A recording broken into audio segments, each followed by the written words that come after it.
Hello everyone. তো আজকে আমরা নেক্সট পার্ট করব। তো 5 নম্বর দাগের কোশ্চেন কি বলছে দেখবো। কি বলছে, 1 মোল সিও NH3 জলীয় দ্রবণের সম্পূর্ণ বিয়োজনে হলে কত মোল ক্লোরাইড আয়ন পাওয়া যাবে। তাহলে কত মোল ক্লোরাইড হবে, তাহলে এটাকে প্রথম আমরা আয়নে ভাঙলেই পেয়ে যাব কত মোল। দেখে নাও, হোল 6 Cl3। আমরা জানি আয়নে কিরকম ভাঙবে, কারণ কোঅর্ডিনেশন স্পেয়ারের মধ্যে যেটা থাকবে সেটা তো আয়নে ভাঙবে না। 3 হোল 6 আর 3Cl মাইনাস, তাহলে এখানে 3 প্লাস। তা কত মোল ক্লোরাইড? 3 মোল। 3 মোল। 2 নম্বর কোশ্চেন। 2 নম্বর কোশ্চেন কি বলছে যে টেট্রাঅ্যামিনো ক্লোরিডো নাইট্রিটো কোবাল্ট নাইট্রেটের জলে দ্রবীভূত হলে এক অণুতে এই কোশ্চেনটা, এটা ক্লোরিডো নাইট্রিটো কোবাল্ট নাইট্রেটের জলে দ্রবীভূত করলে কত অণু আয়ন উৎপন্ন হবে। ঠিক আছে, দেখো এটা শুধু আইপ্যাক নামটা আমাদের লিখতে জানতে হবে। Tetraammine CO NH3 ক্লোরিডো Cl নাইট্রিটো ONO, তারপরে আছে নাইট্রেট NO3। আছে, এটা বিয়োজিত হলে এক অণু থেকে কত অণু আয়ন উৎপন্ন হবে জলে দ্রবীভূত করলে। তাহলে এটা আয়নে দ্রবীভূত হলে আয়ন উৎপন্ন হবে, দুটো আয়ন উৎপন্ন হবে, CO NH3 Cl ONO। এটা কি হবে, plus NO3 minus.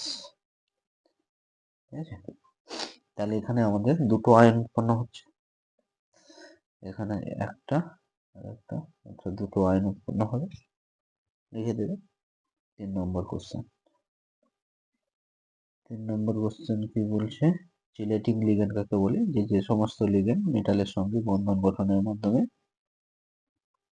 Cyclic ring গঠন করে তাদের চিলেটিং লিগ্যান্ড বলে। যেমন ইথিলিন ডাইঅ্যামিন এরও CH2 CH2 NH2 এক্সাম্পল যদি বলে NH2 বাইডেন্টেড ট্রাইডেন্টেড মানে মনোডেন্টেড বাদে এ কোঅর্ডিনেট করবে, এই ছিল 3টে কোশ্চেন।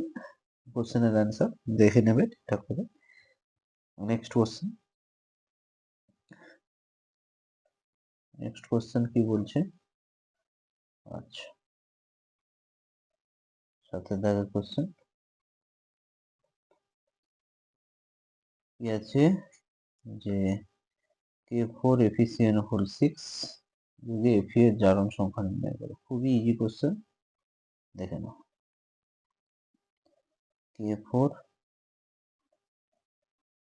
FeCN6, এটা তাহলে আয়নে বিয়োজিত হলে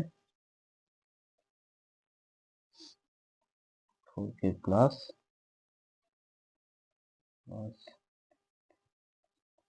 FeCN6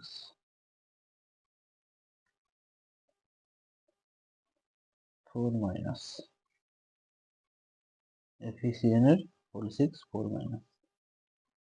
ঠিক আছে, তাহলে এটা এখানে কটা কি বলছে, জারণ সংখ্যা।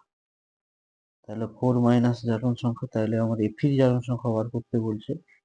তাহলে ওভারঅল আছে 4 মাইনাস, তাহলে CN কত, -1 করে, CN -1 করে হলে -6, ওটা এখানে -6, তাহলে এখানে +4 না +2, তাহলে এখানে কি হবে, +2। তাহলে Fe +2 জারণ সংখ্যা, Fe +2।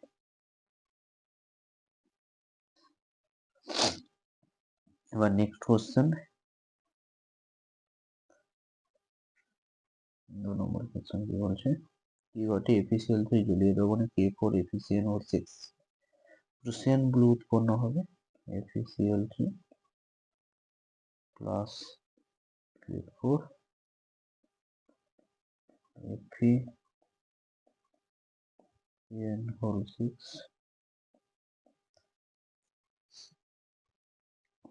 দিয়ে কি উৎপন্ন হবে, প্রুসিয়ান ব্লু Fe4 FeCnO6 বলছে। এটা হচ্ছে গাঢ় নীল বর্ণে প্রুসিয়ান ব্লু, যার নাম প্রুসিয়ান ব্লু। দিচ্ছি প্রুসিয়ান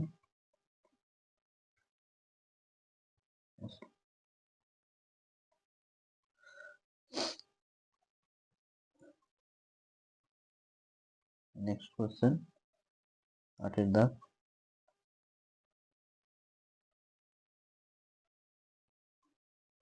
8 দাগের একটা কি আছে,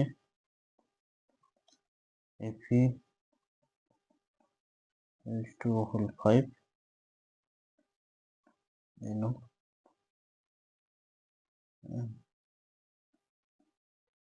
2 প্লাস নাইট্রেট। কি কোশ্চেনটা একটু দেখে নাও, যে Fe2O6 যৌগটি নাইট্রেটের বলয় পরীক্ষাতে প্রাপ্ত, মানে ওই ব্রাউন রিং টেস্ট এটা আর কি। আর এখানে এটা আমাদের মনে রাখতে হবে যে NO প্লাসের অক্সিডেশন স্টেট, NOর অক্সিডেশন স্টেট হলো +1, এখানে আমাদের এটা মনে রাখতে হবে। আর তাহলে এই আয়রনের অক্সিডেশন স্টেট +1, তাহলে ফির এখানে অক্সিডেশন স্টেট +1, আমি ডাইরেক্ট লিখে দিলাম যে ব্রাউন রিং টেস্টে NOর অক্সিডেশন স্টেট হয় +1, এটা মনে রাখো। তাহলে এর অক্সিডেশন স্টেট হবে +1।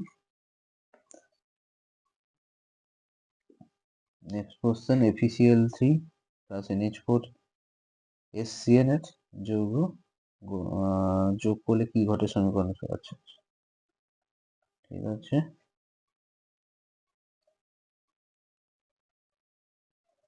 FeCl3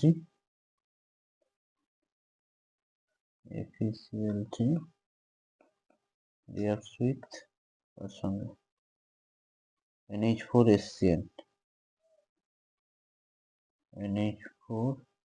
SCN রিঅ্যাকশন করলে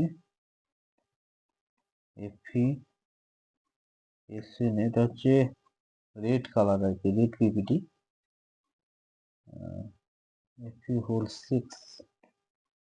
FeCN6 3 minus red colour, red pen দিয়ে লেখা হয়েছে, এটা হচ্ছে রেড কালারের হয় যৌগ একটা গঠন হয় এটা। ঠিক আছে, এই আপাতত এই কোশ্চেন, এখন পড়াতে যেতে হবে ওই দেখছেন, আবার রাতে একটু কিছু সলিউশন করে দেবো। ঠিক আছে, টাটা।